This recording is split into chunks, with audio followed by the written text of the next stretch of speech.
Hey, mister. She's my sister. Thanks for hanging with us. This is Megan, like us. I'm Erin. I'm Danielle. We're about to get into the episode breakdown. But before that, Erin, what's been going on? You know, things have been going pretty good. I've just been like hanging in nature, taking little walks, taking little hikes. It's a good time. It's summertime. I love that. I need to say something. If you've been following me on social media, you might think my life is boring. And you're probably right, but you're also wrong because I just haven't been updating things. I've had a pretty fun year, Erin, and I'm sad that I haven't shared like what's been going on. You got married. I threw the first ever bachelorette party that's ever happened in Vegas. Never been seen before. Completely revolutionary. We changed the game with that. What else happened? We had a family reunion this summer. Life has been really good. I just haven't taken any pictures and I haven't posted it. And it's so weird. We've been getting in so much sister time that we decided to do this podcast. This is very true.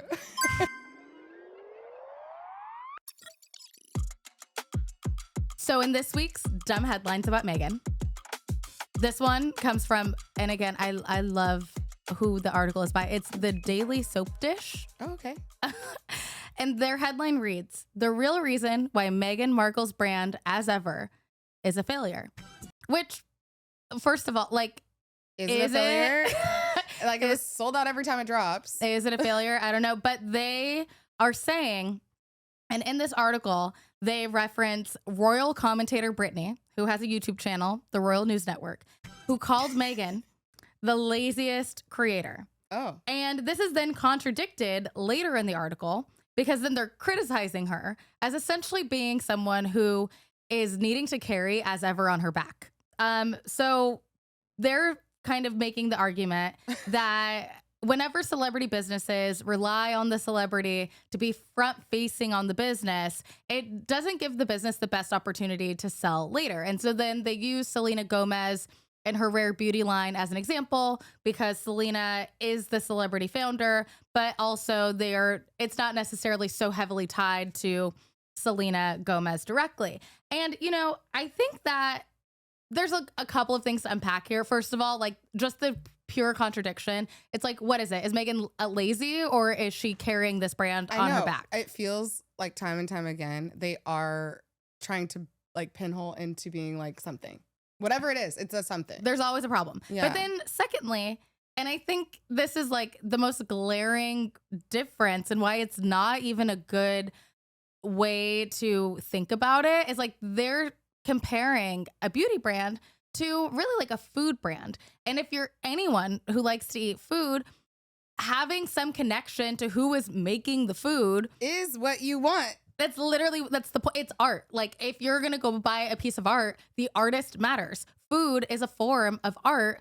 The chef or who's, you know, being behind the scenes, kind of putting it together, the packaging like that matters a lot more. Like I don't need to see Selena Gomez in the lab making the mascara. And I love the Rare Beauty mascara. It's very good. But like for Meghan, I actually like to know that like, oh, this is how she makes the jam herself. And now, you know, in episode 1, we talked about that this could be white labeled. Yeah. It still is coming from the level of her putting together a flavor profile, which is a form of art.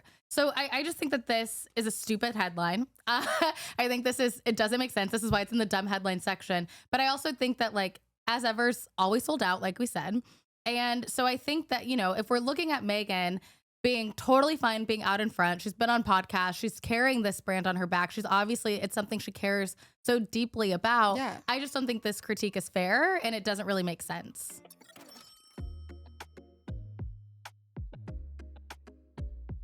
All right, so let's get into the episode. So as you know, I'm sporty. I love a play-by-play. So we're going to do a play-by-play of episode 2, which is called Welcome to the Party with Mindy Kaling. Danny, what's this episode about?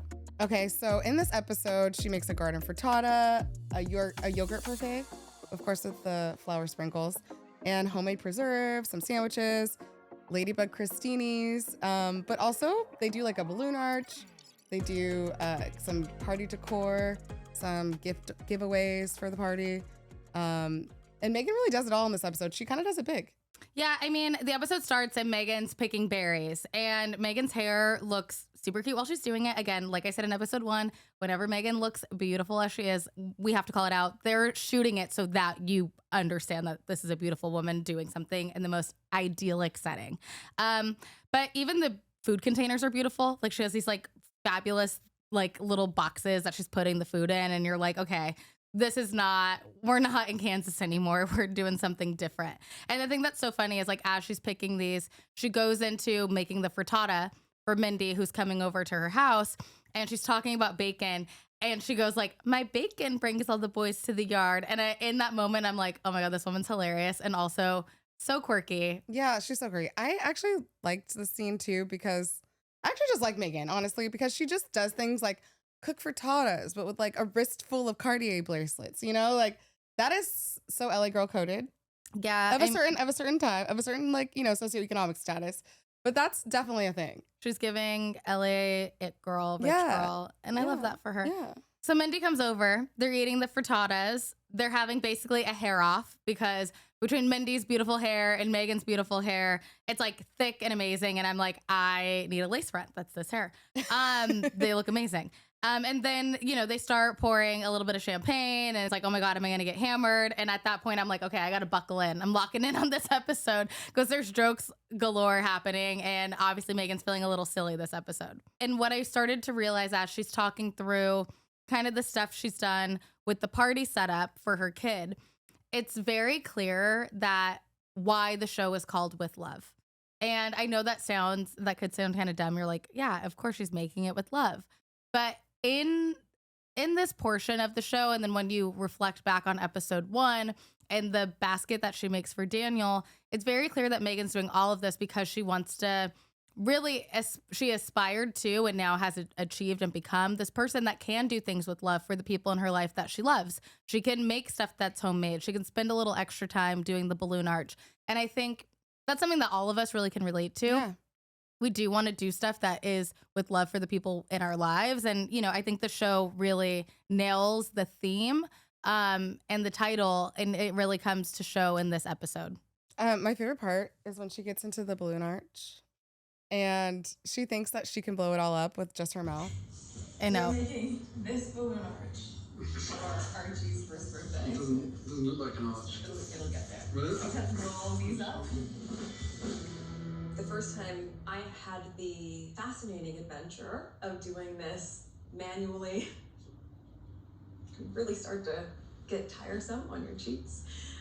I know. And then ends up having like literally a pump from Amazon. And the only reason I know that is because I also purchased this pump from Amazon. Do you remember our mom like graduated from college? Recently, she went back to school after raising us. Amazing woman. We love it. And she decided to finish school. And so Erin was tasked with, from me. No, I took it upon myself. Oh, okay, there is. And asked nobody. I just was like, I'm going to make a balloon arch. And no one believed in me. I will say that my husband, Danielle, her husband, like everyone was like, why is Erin making this balloon arch? And it was complicated, but we got it done with the help of this balloon pump. And so game recognized game, Meghan. I saw that balloon pump and I said, oh, she's not new to this. She's true to this. But also clearly an attempt for her to blow up like 40 balloons. And then at one point she was like, can we get a pump? And so that part is funny because that is actually the most relatable part to me as like a very strong-willed woman as well. Like thinking I can do it all and then being like, wait, actually I'm lightheaded. I'm going to like actually pass out. Balloon arches are hard. It's underrated. To blow it up though, that was insane to her to think of it. Like I know it's all with love, but like you don't got to die for it. I love that she was committed to the bit. Then after the balloon arch, it's kind of goes on a little bit of a small tangent about talking about like popular fast food restaurants in LA. I grew up with that, watching Jeopardy and having a lot of Pollo Loco. Always been a fan. Taco Bell extra hot sauce on the Mexican pizza. Yes, I have the fire sauce. Jack in the Box because my mom loved their tacos. I don't think anyone in the world knows that Meghan Markle has eaten Jack in the Box. And there are a few that she mentions that I'm now. First all, Mindy Kaling is just shocked that Meghan's has even heard of Jack in the Box, let alone has eaten it. The free tacos over Laker games. Yeah, she says her mom loved she's like, my mom loved the Jack in the Box tacos. Like loved. Are you not eating them still? I'm not eating them still, so I get it. But Jack in the Box, she mentions Taco Bell, which like I love a Mexican pizza, so I get it. She loves Mexican pizza too with extra red sauce. When she said that, I was like, my girl, and they took the Mexican pizza off the menu for a second. And it was a tragic day.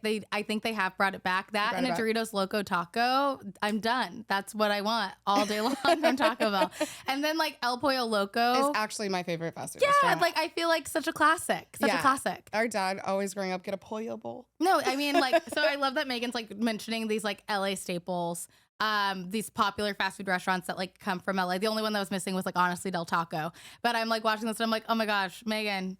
She's like us. Yeah, this is definitely like us. And then after her and Mindy, they keep talking. And this is actually a moment that went viral when the show first aired. Yeah. Which is when she tells Mindy that she's actually Meghan Sussex and not Meghan Markle. It's And so loves it. funny, too, that you keep saying Meghan Markle. You know I'm Sussex now. You have kids, and you go, no, I share my name with my children. Yes. And that feels so, I didn't know how meaningful it would be to me, but it just means so much to go, this is our family name. It's Megan Sussex. Which this was a huge thing when it came out because they were like, oh my God, they're not really friends. Why doesn't she know her last name? Blah, blah, blah. Okay, so as someone who just got married, it's very normal. and you probably can speak to this more because you've been married, but like, I feel like your friends are not tracking your last name like that. And then especially if you have a stage name, like, why would Mindy know? Why would Mindy know that? Like, why? Like, I just like, and people were so upset. They're like, oh my God, Megan, she's a fraud. It's not her kitchen. It's blah, blah, blah. Her friends don't know her last name. And it's like, we need to chill. We need to calm down. My friends don't know if I changed my last name since I got married or not. My family doesn't know my last name. Like, it's just like, we're not living in secret. Like, it's just like sometimes these things, it's kind of like when your friends don't know what your job is. Like, it's like if you're real friends with somebody, they don't know your job. And like, I don't know. I don't think it's that weird. I do feel like if you are good enough friends with someone, you should know their job. I don't know. If they have a job that's like they're not into, that's something different. But if they are into their job, you should know what the job is because you don't know your friend. I've had cousins that I'm like, I don't know. But that's normal. You know what I mean? Nobody knows what their cousins do, Erin. Yeah, but some cousins are your friends. I think this is a controversial topic. Our cousin best friend, Jamie. Our cousin best friend, I don't know. I don't know what they do. Maybe that's me. Maybe that's a me problem. I worked with cousin Kelsey. I just don't know. Like, I don't think it's that big of a deal. Whatever. And I think everyone was really mean to Megan about it. And I don't think it's a moral issue. It's not a moral issue, but it can be a moral issue because you should pay attention to your friend. I'm just saying, to know not their last name. I'm giving Megan and Mindy all the grace on that one. But the work one, you got to know. If they're into their work, you should know their work. If they're into their work. But what I'm thinking is like more like, let's say Mindy and Megan met at a bar and it's like in the bathroom. And she's like, Megan, bathroom at Roosterfish. Like that's honestly could have been in her phone for all we know. So not knowing her last name's not weird. That's my true. last bit on it. It's true. It's true. All right. So after they talk about the last names, and she corrects her. Then they start making these like cute little sandwiches. And the sandwiches remind me of a birthday party I had when I turned 6, where it was a tea party and we had these cute little finger foods. And I asked the lady, excuse me, what is this? Because I didn't know what a cucumber sandwich was because I was 6 and it looked gross. But Megan's sandwiches look good. These sandwiches look fire. I wanted one immediately. And they're like outside in this garden. It's super picturesque. It's a really cute setting. Yeah. Megan in this episode feels the most confident and calm. Mm-hmm. As a producer, it just appears that it maybe have been like the 3rd episode they recorded, right? She feels like she's like in stride and she knows where stuff is in the kitchen. She's not randomly opening up drawers. I did notice that in another episode because it's a stage kitchen that she's using in a stage home for all intents and purposes of this show, which was also a controversial talking point at some point. I hate to break it to you guys. Everyone's not shooting in their own kitchens. This isn't our house. This isn't our house. Okay. So then, yes, Megan looks a lot more comfortable. And then finally they end with like this amazing looking fruit tray. I love fruit. I love a fruit tray. I actually love that more than crudité. And so honestly, 2 for 2 of episodes, like the first episode and episode 2 of these of showing just like great fruits and vegetables. Like I'm in. I'm in. I mean, to be completely honest, that is probably one of the most quintessential things. Part of the main reasons, actually, that we have an amazing economy is that we have so much great fruits and vegetables. And being able to have access to that through up and down our coast is why California has the best food, honestly. Agreed.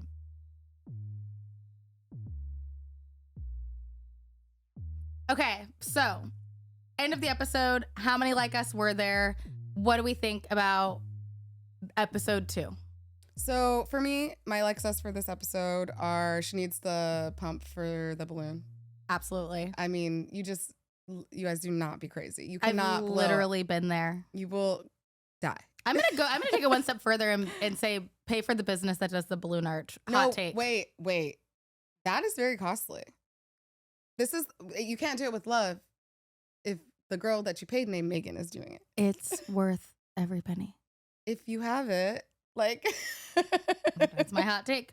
I also think something in this episode that was really funny. She talks about that because she's at the stage kitchen, her dogs aren't there, and she drops food on the floor, and she's like, I wish that the dogs were here because they would clean stuff off the floor. Yeah. Fonzie's in a phase right now. He just follows me around the house. He's like, I'm going to get one little thing of something from her. Casper's a picky eater, so he doesn't eat every food that falls on the floor. Fonzie doesn't get anything, so he is excited. This is his like game of catch. Love that for him. I also loved in this episode, Mindy had brought up Meghan's outfit and what she's wearing, and she's like, oh, this is Zara. And I'm like, oh, I love Zara too. It felt relatable. That's probably the most relatable thing in the whole episode. That she shops at Zara? Yeah. I like the Taco Bell that she liked extra red sauce on her Mexican pizza. Okay, that too. Yeah. I mean, the Mexican pizza spoke to my spirit. Also, like, I felt like it was not relatable to me, but she does say something that's so Gen X coded. She calls herself a latchkey kid. Yeah. And I feel like that is something that is relatable for a lot of kids in her generation, just in general, but then her even calling it that. It's very and Gen like, X. You know, she's very much on the bubble. She's millennial, Gen X, whatever. So like she might have had someone older say that, like a cousin or a friend, and like it picked up. And I think that's funny. And then she pours also a glass of Taittinger, like a brut. And I love that champagne. It's good. It's like what you get like kind of standard anywhere, but it's a good solid glass. I love that for her. Yeah. So that also for me is a like us. So there's a few. So end of episode 2. And we're going to say Meghan is still feeling obviously not so like us, but enough like us where we're locked in. I'm still enjoying the show. I think she's super quirky and a little nerdy. We're learning she's kind of nerdy. And there's something that feels very familiar to her. Meghan is my guest. All right, well, that's all the time we have for today. Next week, we have Roy Choi coming on the episode for episode 103. LA Kid. And they talk about being LA kids. Yeah. But that's all the time we have for today. Subscribe and like Meghan, Like Us Pod on all places where you get your podcast. And follow us on social media on Instagram and TikTok, Like Us Pod. You can follow us separately. I'm Erin Jones-Wesley on all social media. And I'm D is for Danny on all socials as well. Thank you guys for chatting with us. We'll catch y'all next time. Toodaloo.